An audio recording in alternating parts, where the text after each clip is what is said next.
말씀을 로마서 2장 17절에서 29절 말씀입니다. 김남희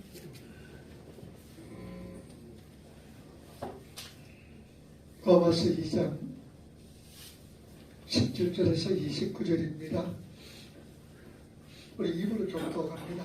유대인이라 불리는 네가 율법을 의지하며 하나님을 사랑하며 율법의 교훈을 받아 하나님의 뜻을 알고 지극히 선한 것을 분간하며 맹인의 길을 인도하는 자여 어둠에 있는 자의 빛이요 율법에 있는 지식과 진리의 모본을 가진 자로서 어리석은 자의 교사요 어린 아이의 선생이라고 스스로 믿으니 그러면 다른 사람을 가르치는 네가 네 자신이 가르치지 아니하느냐?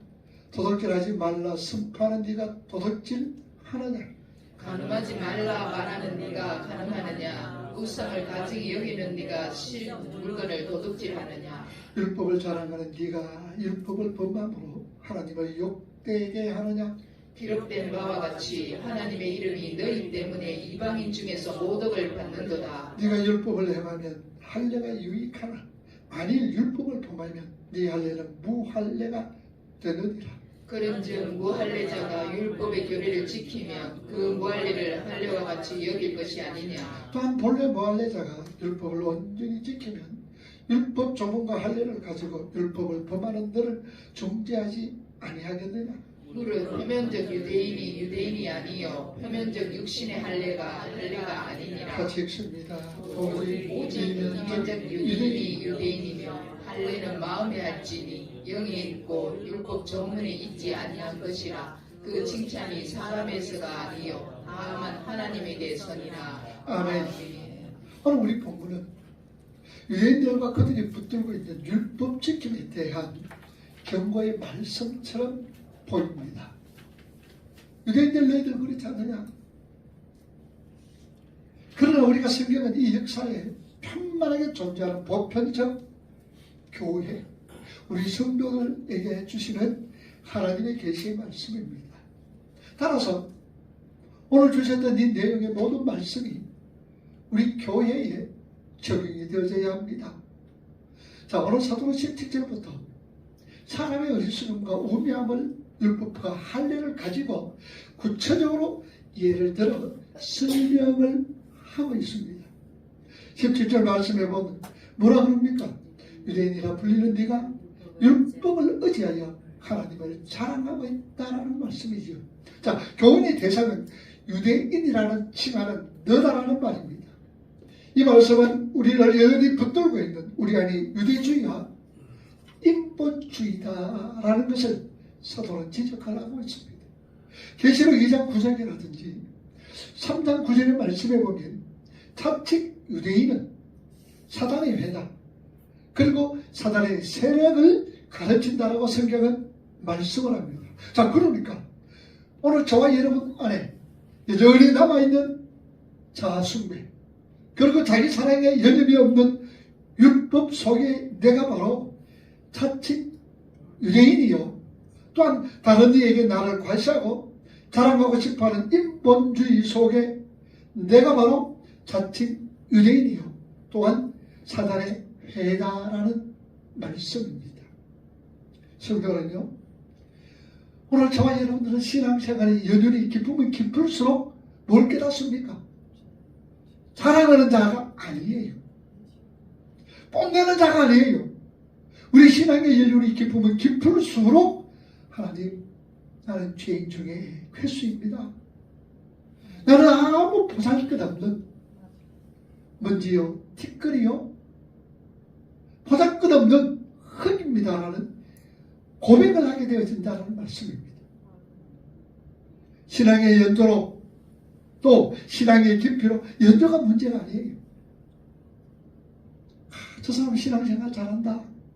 저 사람 신앙생활 참 신앙이 깊네 라고 하는 사람들의 모습은 겉으로 드러나는 것이 아니라 정말로 그 사람 속속에서 내가 누구인가 나는 죄인입니다. 죄인 중에 괴수입니다. 흙이요 먼지요 티끌입니다 라고 고백하는 자가 진정한 신앙의 사람입니다. 참으로 영생은 뇌보로 주는 것이 아니라 은혜로만 주어진다라는 말씀이죠. 그런데 본문 17절 말씀에 보면 그들은 율법을 의지하고 하나님을 자랑하기까지 합니다. 그리고 하나님의 뜻도 안다고 하면서 율법을 공부했기에 무엇이 선이며 무엇이 악인지 잘 분간할 수 있다고 그들은 말하고 있습니다. 자신의 지식과 양심으로 선과 악의 판단을 스스로 내릴 수 있는 존재가 되었다. 나는 이제 율법으로 통해서 많은 지식을 가지고 있기 때문에 내 스스로 저것은 선이다, 내 스스로 저것은 악이다라고 분별할 수 있는 존재가 되었다는 말씀이지요. 자, 그런 이들은요, 반드시 다른 이들의 행사를 지적합니다. 다른 사람의 행동을 지적하고 가르치려는 선생 역할을 하고 있다라고 19절과 20절에 말씀을 합니다. 자, 이러한 행동이 하나님의 은혜를 잘 알지 못하는 자들의 전형적인 모습입니다. 그러니까 남을 판단합니다. 남을 얘기를 합니다. 그리고는 그건 잘됐다 못됐다, 남을 가르치는 것은 뭐냐, 하나님의 은혜를 잘 알지 못하는 사람들의 전형적인 모습이다라는 얘기죠. 자, 우리 한번 물어봅시다. 우리 자신이 남을 판단할 수 있는 능력이 있습니까? 없지요. 남이 이렇다 저렇다 가르치는 어떤 능력과 어떤 지식이 풍부합니까? 안 되는 거예요. 그건 우리 남을 좀 판단하잖아요. 자꾸 가르치려고 노력하잖아요. 내가 남을 판단하고 내가 가르치려고 노력한다는 그 자체가 하나님의 은혜를 잘 모르고 있다는 말씀입니다. 참으로 사도는요, 나의 나된 것은 누구의 은혜다? 하나님의 은혜입니다라고 고백합니다. 그래서 사도는 21절부터 자칭 유대인이라 하는 인본주의자들의 실체를 폭로해 버립니다. 그리고 유대인들은 율법을 목숨 걸고 지켰던 사람이지요. 근데 사도는요, 도덕질이나 간음이나 신성모독은요, 겉으로 드러난 행위를 근거로 판단하는 건 아니다라고 말씀을 합니다. 그리고 자아숭배라는 죄 속에서 태어난 모든 사람들은 사도는 그렇게 얘기합니다. 다 똑릅니다. 너희들 다 간음한 자의 신성 모독죄인 것을 지적을 하고 있습니다. 내 자신을 사랑하는 자, 하나님보다도 내 자신을 하나님 자리에 앉아있는 자, 나는 그런 일은 없습니다, 나는 그렇게 행동 안 합니다라고 얘기하지만, 여러분 어떤 것을 판단할 때 기도하는 사람입니까? 어떤 길로 내가 걸어갈 때, 어떤 것을 행하게 될 때에 하나님 앞에 묻고 또 하나님의 음성을 듣고 우리가 그 길로 가고 그렇게 행동합니까? 그렇게 하는 사람 별로 없을 거예요. 기도해도 근성으로 하실지는 모릅니다. 이게 모두가 뭘 의미하고 있습니까? 사도 바울은 이런 자들이 너희들이 도둑한 자야, 남의 것을 가지고 있는 자야, 이건 하나님을 무시하는 행동이라고 말씀합니다. 자, 그런데 그런 자신의 실체를 얼마나 자각하는 자들이 어떻게 자신들의 우월함을, 내 자신의 우월함을, 그리고 남의 선생이 되어서 본보기가 될 수 있다고 나설 수 있겠느냐라는 말씀입니다. 그래서 야고보 사도는 선생 되지 말라고 경고하지요. 야고보서의 3장 1절 말씀 보면, 내 형제들아, 너희는 선생된 우리가 더 큰 심판을 받을 줄 알고 선생이 많이 되지 말라. 자, 선생 많이 되라 그랬어요. 되지 말라는, 많이 되지 말라는 말은 되지 말라는 얘기예요.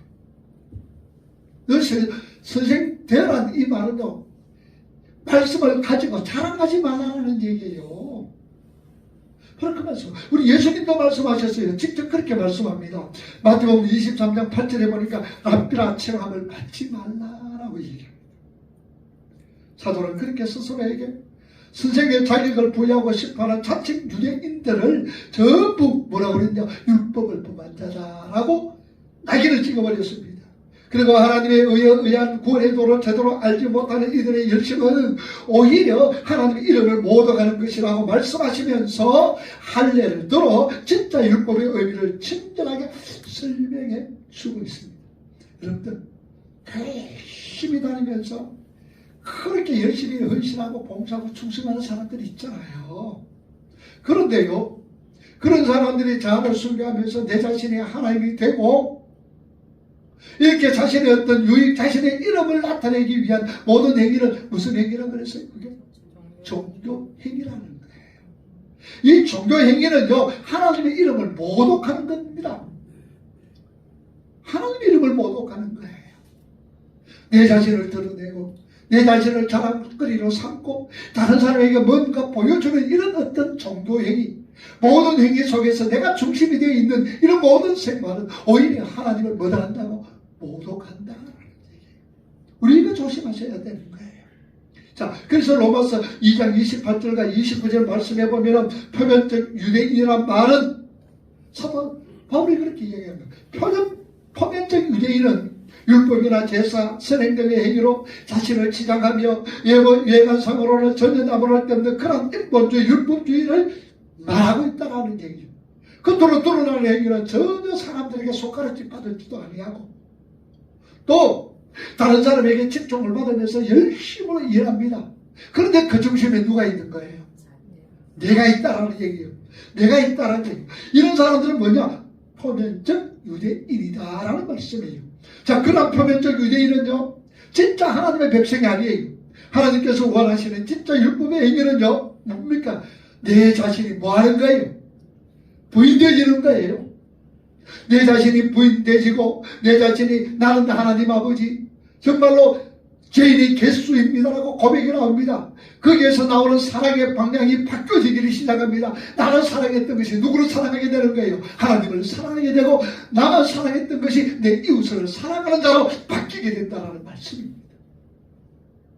왜 율법의 상징과 표상으로 할례를 말하는가 하면은 할례라는 그 의식 속에 진짜 율법 지킴이 무엇인지 나타나고 있는 거예요. 그래서 사도 바울은 갈라디아 성도들에게 갈라디아서 5장 3절과 4절 말씀을 하고 있습니다. 내가 할례를 받는 각 사람에게 다시 증언하노니 그는 율법 전체를 행할 의무를 가진 자라. 율법 안에서 의롭다함을 얻으려 하는 너희는 그리스도에게서 끊어지고 은혜에서 떨어진 자로다. 율법 지키려고 노력하고 힘쓰고 예수는 자는 결국은 하나님의 그리스도의 끊어진 은혜에 떨어진 자가 되어진다. 사도 바울은 할례와 율법을 자주 혼용하면서 사용합니다. 자, 그래서 율법을 대표하는 할례를 예로 들어서 율법 지킴으로 자신의 가치, 율법 지킴으로 영광을 챙기라는 유대인들, 그리고 우리 안에 유대주의와 인본주의를 사도 바울은 폭행해버립니다. 할례를 받은 각 사람에게 다시 적용하는 그런 율법 전체를 행할 의무를 할례를 했다는 게 할례 자체가 뭡니까? 율법 전체라는 사실입니다. 그걸 의미하고 있는 거예요. 그런데 유대인들은 착각하고 있었습니다. 할례가 가장 먼저 등장. 그렇게 할례를 하면은 내가 자신의 율법을 다 지켰다라고 생각을 하는 거예요. 착각을 하는 거예요. 자, 그런데 성경에 보면은 할례가 가장 먼저 등장된 것이 어디입니까? 창세기 17장이잖아요. 자, 창세기 17장 10절과 11절 말씀 보세요. 너희 중 남자는 다 할례를 받으라. 이것이 나와 너희와 너희 후손 사이에 지킬 내 언약이니라. 너희는 포피를 베어라. 이것이 나와 너희 사이의 언약의 표징이니라. 16절. 여기서 보면은 할례는 뭡니까? 너희 후손들 사이에 지킬 내 언약이고 이것이 나와 너희 사이의 언약의 표징이라 라고 말씀을 합니다. 여러분들 하나님께서요 창세기 15장 말씀에 보면 아브라함과 언약을 합니다. 그 언약의 주체로 누구예요? 아브라함과 하나님의 언약을 하지만 언약의 주체는 하나님입니다. 그래서 하나님께서 쪼개 고기 사이로 하나님은 혼자 그것을 홀로 지나가 버립니다. 뭘로 미하고 있습니까? 하나님이 쪼개진다는 말씀입니다. 하나님이 고통을 받고 하나님이 죽임을 당한다는 의미입니다. 자, 그래서 하나님은 처음부터 하나님 당신이 쪼개진, 다시 말하면 하나님이 어디서 쪼개졌습니까? 십자가지요. 십자가입니다. 십자가가 은혜로 택한 백성들의 생육과 번성, 하나님의 교회를 이루시길 창세전 언약을 하셨습니다. 자, 죽은 너희에 하나님의 피가 부어져서 반죽이 되어야 사람이 될 수가 있습니다. 그걸 우리는 은혜라고 부르는 거예요. 하나님이 결국 십자가에서 쪼개주셨고 그로 말미암아 하나님의 백성들에게 복, 바라크 우리에게 주어진 거예요. 그래서 시편 133편 마지막 절에 뭐라 그랬습니까? 하나님에게서 복을 선포하는데 복을 선포할 때 그 복이 뭐라고 그랬어요? 영생이다 라고 말씀을 하는 거예요. 이전에 이 전체 복음 이야기를 몸에 흔적을 새기는 것이 바로 할례라는 거예요. 그렇게 여러분들 할례라는 것은 복음의 이야기는 몸에 흔적으로 새기는 것이다라는 말씀이에요. 그게 그래서 할례의 참 의미는 나의 출생을 위하여 하나님께서 피를 흘리시고 하나님이 쪼개지셨다는 이런 마음에 새기는 것. 나를 살리기 위하여서 하나님께서 피를 흘리시고 나를 살리기 위해서 하나님이 쪼개지셨구나라는 것을 마음에 새기는 것이 무엇이다? 할례다라는 얘기예요. 그러면은 구약의 할례는 신약에 뭐로 바뀌어졌어요? 세례가 바뀌어졌죠. 그러니까 세례받은 오늘 저와 여러분들은 나의 출생을 위하여 하나님께서 피를 흘리셨고 나에게 영생을 주시기 위해서 하나님이 쪼개지셨구나라는 그 마음에 새기는 것이 세례다라는 말씀입니다. 근데 마가복음 9장을 한번 보세요. 43절과 45절에 보면요. 마가복음 9장 43절. 만일 내 손이 너를 범죄하게 하거든 찍어버리라. 장애인으로 영생에 들어가는 것이 두 손을 가지고 지옥 곧 꺼지지 않는 불에 들어가는 것보다 나으리라. 만일 내 발이 너를 범죄하게 하거든 찍어버리라. 다리 저는 자로 영생에 들어가는 것이 두 발을 가지고 지옥에 던져지는 것보다 나으리라. 이렇게 찍어버리라는 이 말은 헬라 말로 베어버리라는 말씀입니다. 자, 그런데 우리 여러분들 저 말씀 보면은 누구의 손이 베어져야 돼요? 범죄한 자들. 그죠? 범죄한 자들. 그러면은 우리는 저기에 나는 해당 없다는 사람이 있습니까? 다 해는 되죠. 그럼 여러분들 처음부터 뭐가 뽑혀져야 돼요? 눈도 뽑혀져야 되고 또 팔도 지켜나가야 되고 다리도 뼈져야 된다는 말씀입니다. 그런데 우리는 지금 손도 멀쩡해요. 그죠? 그 다음에 눈도 멀쩡하고 다리도 발도 멀쩡합니다. 죄인은 우리의 손발이 잘려져 나가야 되고 뼈져야 되고 찢겨져야 합니다. 그런데 이거 누가 하셨어요? 누가 하셨어요? 누가 찢겼어요? 누가 손이 찢겼어요? 누가 팔이 찢겼어요? 누가 손이 눈이 뽑혔느냐 말입니다. 우리 예수님. 우리 예수님께서 어디서 십자가에서 다 행하셨습니다. 그 이유는 우리의 손과 발이 눈이 쉬지 않고 범죄를 하니까 이게 범죄한 아담의 실체잖아요. 그러니까 내 대신 예수님이 눈이 뽑히시고 내 대신 예수님이 손이 잘리시고 내 대신 예수님이 발이 잘라나가셨다는 말씀입니다. 할례는요 하나님의 행하신 은혜의 행사를 이해하고 또 바라보고 붙들라는 의미로 우리에게 주어진 거예요. 그러니까 우리는 할례를 통해서 세례를 통하여서 내 손과 내 발이 내 눈이 뽑혀졌다는 사실은 내가 뽑혀야 될 것 하나님께서 내가 배워져야 될 것 우리 예수님께서 그러셨다라는 것을 깨달으라고 우리에게 행하라고 말씀하시는 거예요. 그러니까 할례 행하는 자체가 사람의 공로나 업적이 될 수 없다라는 얘기죠. 자, 그런데 유대인들은요 할례를 받아 자신들이 가치 향상과 좌우 확장의 자기 발전에 사용을 한 거예요. 이런 인간들의 행위가 하나님의 백성 되기에 전혀 무관한 것임을 잘 반복해주고 있습니다. 그래서 갈라디아서 6장 11절에서 15절 말씀 보세요. 뭐라고 얘기하는 거예요? 내 손으로 너희에게 이렇게 큰 글자로 쓴 것을 보라. 물은 육체의 모양을 내려 하는 자들이 억지로 너희에게 할례를 받게 하면 그들이 그리스도의 십자가로 말미암아 박해를 면하려 한 뿐이라. 할례를 받은 그들이라도 스스로 율법은 지키지 아니하고 너희에게 할례를 받게 하려 하는 것은 그들이 너희의 육체로 자랑하려 함이라. 할례 받은 것이 육체로 육체로 아니에요. 육체로 그간 것이 15절 보세요. 뭐라고 그랬어요? 너희 육체로 뭐한다? 자랑하려 합니다. 그러니까 할례에 관한 그 자체가 뭐예요? 자랑하기 위해서. 자랑하기 위해서. 이렇게 한다는 게 그래서 성경이 할례를 어디에 받아라? 마음에 새겨라 라고 말씀을 합니다. 예레미야 9장 26절 말씀 보세요. 곧 애국과 유다와 에돔과 암몬 자손과 모압과 미 광야에 살면서 살적을 꺾은 자들에게라. 물은 모든 민족은 할례를 받지 못하였고 이스라엘은 마음에 할례를 받지 못하였느니라 하셨느니라. 이스라엘은 마음에 할례를 받지 못하였더라. 그래서 성경은 그 받지 못하다 이 말은 할례를 마음으로 받아라라는 얘기지요. 하나님께서는 당신의 백성들에게 마음에 할례를 행하고자 하시면 너희 마음 가죽을 베어라라고 말씀합니다. 마음의 가짐을 배워버리라. 이게 무슨 의미냐? 골로새 2장 11절 말씀 보세요. 또 그 안에서 너희가 손으로 하지 아니한 할례를 받았으니 곧 육의 몸을 벗는 것이요 그리스도의 할례니라. 몸에 육의 몸을 벗는 것이요 마음의 할례는 곧 육적의 몸을 벗는 것이다 라고 말씀을 합니다. 그러니까 마음의 할례를 받는다는 것은요, 골고다에서 쪼개지신 예수의 의만을 전적으로 의지하여 자신의 육체를 신뢰하지 않고 육적 몸을 부인하게 되는 성도의 삶 속에서 그런 모형으로 나타나게 되어진다는 사실입니다. 그러니까 마음의 할례를 받는 것은 우리가 말하는 무슨 믿음? 무슨 믿음?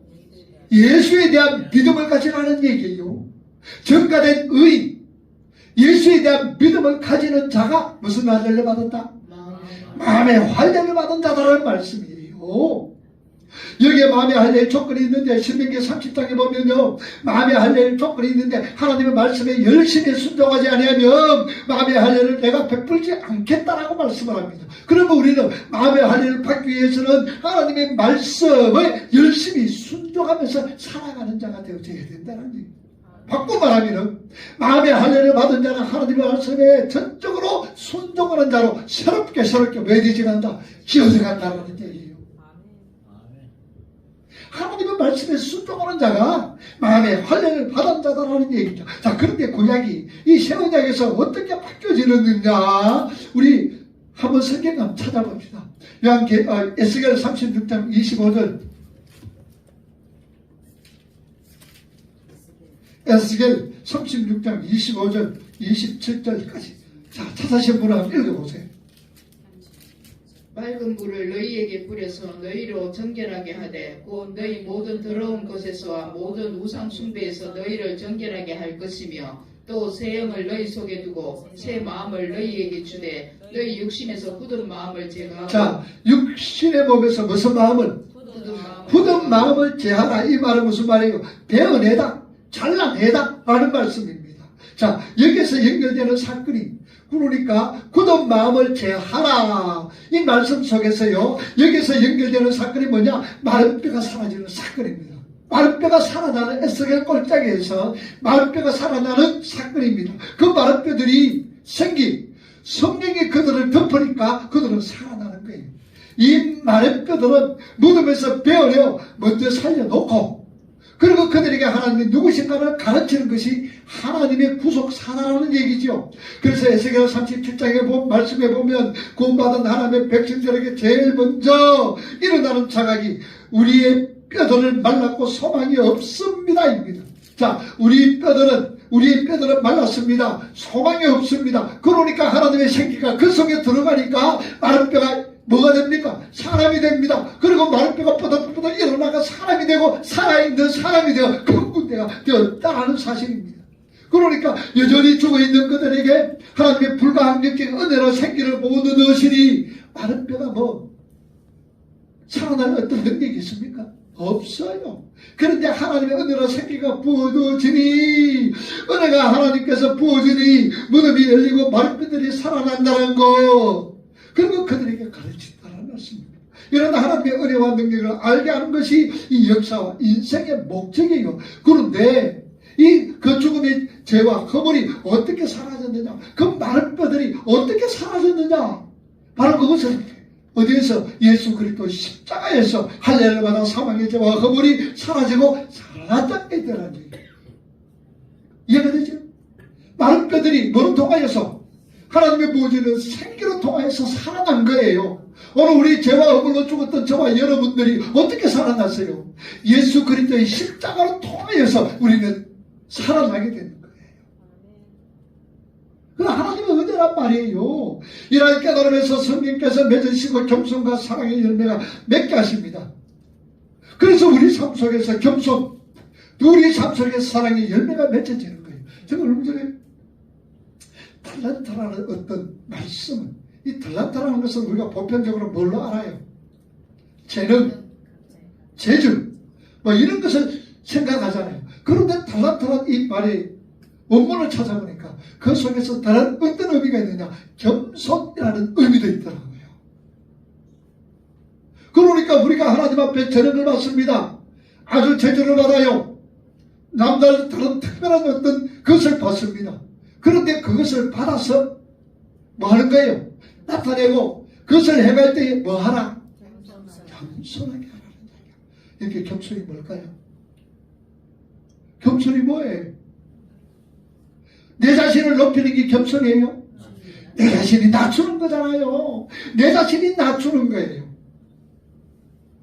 그래서 우리가 달란트를 사용할 때는 이게 중요하잖아요. 그리고 마태복음 7장 21절에서 22절 쭉 보면 뭐라 그럽니까? 주여 주여 하는 자마다 천국에 못 가고 주의 이름으로 선지자 노릇하고 주의 이름으로 귀신 쫓아내고 주의 이름으로 능력 행하고 주의 이름으로 이것저것 했습니다. 그럴 때 주님 뭐라 그러셨어요? 불법에 간 자라 나 도무지 너희들 알지 못한다. 나가라 라고 말씀을 합니다. 그러니까 우리가 달란트를 행할 때 첫째로 뭐 해야 되는 거예요? 겸손하셔야 되는 거예요. 저도 그것을 보면서 많은 것을 깨닫게 되었어요. 정말로 겸손해야 되는 거예요. 그래서 달란트 속에서 내 전임 속에서 겸손이란 말이 다른 이런 어떤 의미도 있구나라고 말씀을 내게 깨달은 거예요. 그래서 그게 뭐냐면 자기 부인이잖아요. 그래서 36장에서 조건 없는 마음의 할례가 새 언약에 주어지고 37장에 에스겔 37장에 새 언약의 현실이 마른 뼈와 생기 인자라는 그림으로 충분하게 설명했습니다. 그리고 에스겔 38장부터는 뭐냐? 곡과 마곡의 전쟁이 나오는데요. 그건 바로 새 언약의 하나님 백성들이 이 역사 속에서 겪어야 할 영적 전쟁의 양상과 힘됩니다. 그래서 곡과 마곡의 전쟁, 아마게돈 전쟁이 나오는 거예요. 자, 에스겔 38장 1절과 2절 봅시다. 여호와의 말씀이 내게 임하여 이르시되 인자야 너는 마곡 땅에 있는 로스메섹과 두발왕 고곡에서도 얼굴을 향하고 그에게 예언하여. 자, 여기서 바로 곡과 마곡이라 우리 에스겔 때 우리가 요한계시록 공부할 때 아마게돈 전쟁이 무슨 전쟁이라고 그랬어요? 다 잊어버렸지. 아마게돈 전쟁은 무슨 전쟁이다? 육적인 전쟁이다. 영적인 전쟁이다. 영적인 전쟁이에요. 그 아마게돈 전쟁 속에서 내가 뭐가 죽는다? 뭐가 죽어야 한다? 자꾸 들춰내지는 거예요. 내 자신의 부족함, 내 자신의 연약함, 내 자신이 영적으로 살지 못할 불신앙의 어떤 부분들 옆모습이 자꾸 드러날 때에 그것이 옆모습을 뭐 해야 되는 거예요? 죽여야 되잖아요. 그것이 곡과 마곡의 전쟁이요 아마게돈 전쟁이라는 얘기예요. 영적이에요. 그러니까 결국은 아마게돈 경중 속에서 이 곡과 마곡에 그래서 36장, 37장, 38장에 마른 뼈들이 37장에 마른 뼈들이 살아나고 그러고 나서 곡과 마곡의 전쟁이 일어나는 거예요. 우리가 마른 뼈 하나님의 은혜로서 받았지만 내 속에서는 아직까지 죽어야 될 뭐가 있어요? 예습과 내 사람이 있는 거예요. 그걸 죽이고 그걸 베어버리기 위해서 무슨 전쟁이 일어난다? 곡과 마곡의 전쟁이 일어나는 거예요. 그래서 그 전쟁 속에서 우리가 얼마나 아픔을 겪습니다. 고통을 겪습니다. 어려움과 환난을 겪는 거예요. 그게 곧 무엇이냐? 곡과 마곡의 전쟁이 어디 속에서 일어난다? 내 속에서 일어나는 거예요. 내 속에서 일어나는 거예요. 그러니까 내 속에서 이런 전쟁이 자꾸 일어난다는 것은 곡과 마곡의 전쟁이 막 일어난다는 것은 그래서 마지막 아마게돈 전쟁, 곡과 마곡의 전쟁이라는 거예요. 물론 어떤 분들은 이것을 갖다 실제적으로 곡과 마곡이니까 러시아 쪽으로 옛날에는 소련이라고 했죠. 거기에서 모두 군대가 2만만 또 중국으로 와가지고 이스라엘 먹잇도에서 전쟁이 일어난다라는 것 이렇게 해석하시는 분들도 있습니다. 그런데 그 해석이 잘못됐다 잘했다 우리는 판단할 수 없어요. 왜냐? 아직까지 일어나지 않는 어떤 상황이기 때문입니다. 그러나 저는 그렇게 해서 이렇게 곡과 마곡의 전쟁, 아마게돈 전쟁이 마지막 전쟁인데 이 마지막 전쟁 끝나고 나서 누가 오시는 거예요? 주님 재림하시잖아요. 그러면 재림하시면 이 모습대로 내가 주님 앞에 설 수가 있겠어요? 여러분들 그 모습대로 내 옛사람 가지고 그러니까 그 옛사람을 누가 죽여야 돼요? 그 전쟁 속에서 죽여야 되는 거예요. 곡과 마곡의 전쟁, 아마게돈 전쟁 속에서 내 옛사람이 죽어나가야 되는 거예요. 그럼 이 전쟁은 필히 있는 거예요. 그래서 그 전쟁까지는 우리가 주님 오시는 그날까지 내 속에 있는 것이 모두 내 속에서 전쟁이 일어나는 거예요. 그리고 나서는 그 전쟁에서 마지막 우리가 고백해야 될 게 뭘까요? 주여 나는 무엇입니다? 죄인 중에 괴수입니다라는 고백이 나옵니다. 우리 예수님을 살았을 때에 어떤 사람을 긍휼히 여겼었어요? 저 사람들이 손가락 깨지는 범죄자들이잖아요. 그죠? 쇠리라든지 장녀라든지 또 고아, 과부 사람들이 돌아보지 않는데 그들을 긍휼히 여겼어요. 누구를 여쳤어요? 예수님은. 바리새인들이 나타나는 행동이 어떤 행동이에요? 하나님, 나는 일주일에 2번씩 금식하고요, 율법을 철저하게 지켜요. 저쪽에 세리와 바리새인들이, 세리와 창녀, 나는 저런 뜻들하고 뭐가 다릅니다. 차원이 다릅니다. 자기를 자랑하는 거예요. 그럴 때 주님 뭐라고 하지? 이 독사 새끼들아, 독사 새끼들아, 얼마나 책망을 했는지 모릅니다. 그래서 내 속에 오라 나는 공고한 사람이로다. 누가 이 사망의 몸에서 나를 건져 주겠느냐. 오라 나는 공고한 사람이다. 지금 괴로워 죽겠어. 왜 공고한 사람이에요? 원하는 선행하지 않고 원치 않는 악만 행하는구나. 나 지금 괴로워 죽겠어. 이런 고백 여러분들 나오게 되는 거예요. 어떨 때? 국가마국의 전쟁에서 내 자신이 철저하게 부서질 때, 이런 어떤 전쟁이라. 그래서 누가 이 사망의 몸에서 나를 좀 건져주세요. 이런 부르짖음이 나오게 되는 거예요. 이 부르짖음은 어떤 때 부르짖음입니까? 바로 예수님과 함께 십자가에 달렸던 한편 강도의 부르짖음입니다.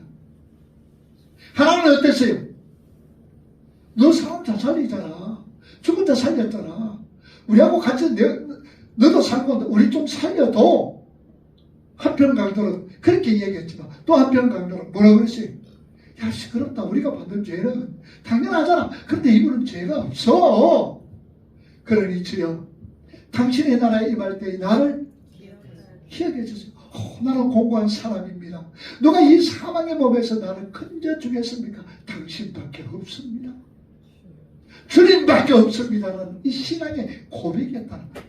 이게 바로 심령이 가난한 자의 고백이요, 애통하는 자의 고백이며, 긍휼을 구하는 자, 의에 목마르고 줄이는 자, 이런 자들이 십자가를 붙들게 되어진다는 사실입니다. 그래서 마태복음 5장 8절의 말씀이 바로 이긴 거예요. 이런 고백서. 그래서 마카리오서, 너희들은 복 있는 자인데 너희들이 심령이 가난한 자야.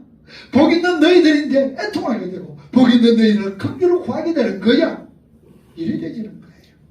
그들의 십자가 붙들게 되죠. 자, 그런데 곡이 어디에서 오는가? 북방에서 온다 그랬어요. 이사야 14장을 보세요. 너 아침의 아들 계명성이여, 어찌 그리 하늘에서 떨어졌으며 너 열국을 엎은 자여, 어찌 그리 땅에 지켰는고. 내가 내 마음에 이르기를, 내가 하늘에 올라 하나님의 묵별 위에 내 자리를 높이리라. 내가 북극 지폐의 산 위에. 여기 북극이라는 말은 짜폰이란 말이에요. 히브리 말로 성경이 잘 안 나오는 단어예요. 그래서 이 북극 지폐, 여기 보니까 짜폰이다 그 말입니다. 거기 어디에서 오느냐? 북편에서, 짜폰에서 온다는 얘기죠. 그래서 짜폰은 뭐냐? 마귀, 뱀, 아담 이 노렸던 하나님의 자리라는 얘기예요. 이 참. 자, 하나님 되고 싶어하는 욕망, 이길 수 없다는 것을 고개 공격으로 알게 되는 거예요. 그러니까 고개 공격으로 내 자신의 자아사랑이라든지 하나님을 안고 있는 내 안고 싶어하는 이 모든 욕망을 고개 전적으로 해서 다 살라버리게 되는 거예요. 그래서 거기에서 뭐가 나오는 거예요? 애통이 나오는 거예요. 애통하는 자가 복이 있나니. 그런데 그 애통은 뭡니까? 내가 하나님의 자리에서 안 앉아야 되는데 이렇게 하나님 자리에 자꾸 앉으려고 그럽니다. 하나님, 오라 나는 공부한 사람입니다. 이런 고백이 나오게 되는 거예요. 세안에 의한 구원이란 우리가 우리 힘으로 이겨내고 발전시키고 성취해내는 것이 아니라 짜폰, 북극 집회, 그 하나님의 자리에 앉고 싶어하는 우리 정체가 거기에 의해서 마지막 역대 전쟁에서 폭로가 되고 거기에서 우리의 불가능과 무력함이 다 드러나게 되며, 그로 말미암아 우리가 하나님의 예수 그리스도의 십자가만 의지하게 되는 자기 부인, 육체의 불신, 육체의 죽음의 자리로 내려가는 경험을 하게 되는 것이다. 그런 모습으로 우리에게 와진다는 거예요. 정말 우리는 예수 그리스도의 십자가 할례를 구원 얻은 면목 없는 죄인입니다. 할례, 예수 그리스도의 십자가로 통하여서, 할례로 통하여서 면목 없는 구원자다라는 말씀입니다. 그 하나님 은혜 앞에서 더 나아지고 더 겸손해지며 더 많이 우리가 내 자신을 처복종시키고 축제하는 얘기예요. 천국은 예수님이 뭐와 같다 그랬어요? 어린 아이와 같아야 된다 그러잖아요. 자, 여기 어린아이와 같다라는 말은 뭡니까? 어린아이는 어떤 자예요? 절대적으로 뭐만 의지하는 자입니까? 부모만 의지하는 자입니다. 천국은 어떤 자가 가야 된다? 하나님만 절대적으로 의지하는 자가 가게 됩니다. 절대적으로 하나님만 의지하는 자가 됩니다. 그래서 하나님은 나의 아버지 되시고 나는 그분의 자녀가 되는 언약의 기둥으로 하나님은 우리를 세우시는 거예요. 그런데 그 자녀가 자녀답지 못하게 그렇게 막 얘기를 한다면 승성의 흉내를 내며 가르친다면 어떻게 되겠는가? 아니지요. 하나님께서 우리에게 왜 하나님이 아버지가 되셨습니까? 아버지가 우리를 가르치시고 이끌으시고 또 행복해야 하시고 또한 아버지 말씀에 순종할 때에 아버지는 얼마나 그 자녀를 기뻐하는지. 그래서 천국은 누가 같다? 어린아이와 같지 않으면 천국에 갈 수가 없다라는 말. 영어로 바꿔 말하면 하나님의 백성들, 정말 여러분들은 전적으로 하나님을 의지하는 사람이 되어져야 된다는 얘기예요. 자, 그러기 위해서는 우리 힘으로 물론 우리도 노력해야 되지만 그러나 그 하나님의 백성으로 만들어져 가는 그 누가 하느냐? 누가 해요? 하나님이 하시는 거예요. 그러기 위해서는 우리 속에서 무슨 전쟁이 일어나야 된다? 영적인 전쟁, 곡과 마곡의 전쟁이 일어나야 된다. 그래서 하나님께서 우리 모든 것을 들추시고 그것을 깨버리시고 우리 고백에 나는 하나님 없이 살 수 없습니다. 나는 살아갈 때 하나님 없이는 도저히 살 수 없고 하나님 제일 사랑합니다라는 고백하는 자로 만드신다는 얘기예요. 그래서 우리는 오늘도 율법과 할례에 갇힌 내가 되지만 율법과 할례에 갇힌 것은 자아사랑, 자기애, 내가 하나님 자리에 앉는 것 자체예요. 내 의를 드러내는 거예요. 그래서 철저하게 부서지고 나는 하나님만 의지하는 자가 되겠습니다. 나는 하나님만 의지합니다. 신앙의 고백 속에서 이 땅에 남은 삶 천국의 백성으로 더욱더 아름답게 제작할 수 있기를 주님의 이름으로 축복합니다. 기도합시다.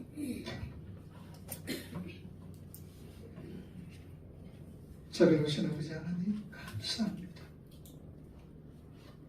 말씀으로 통하여서 내 자신이 참으로 보잘것없습니다라는 고백 속에서 나는 하나님 은혜로 삽니다. 하나님의 은혜 없이는 살 수 없습니다. 하나님 제 일로 사랑합니다. 내가 의지할 것은 주님밖에 없습니다라는 고백 속에서 남은 삶 더욱더 하나님의 백성으로 잘 제작할 수 있는 우리 모두가 되게 하옵소서. 예수님께 하신 이름으로 기도하옵나이다. 아멘. 292장 찬송 우리 함께 찬송을 합니다.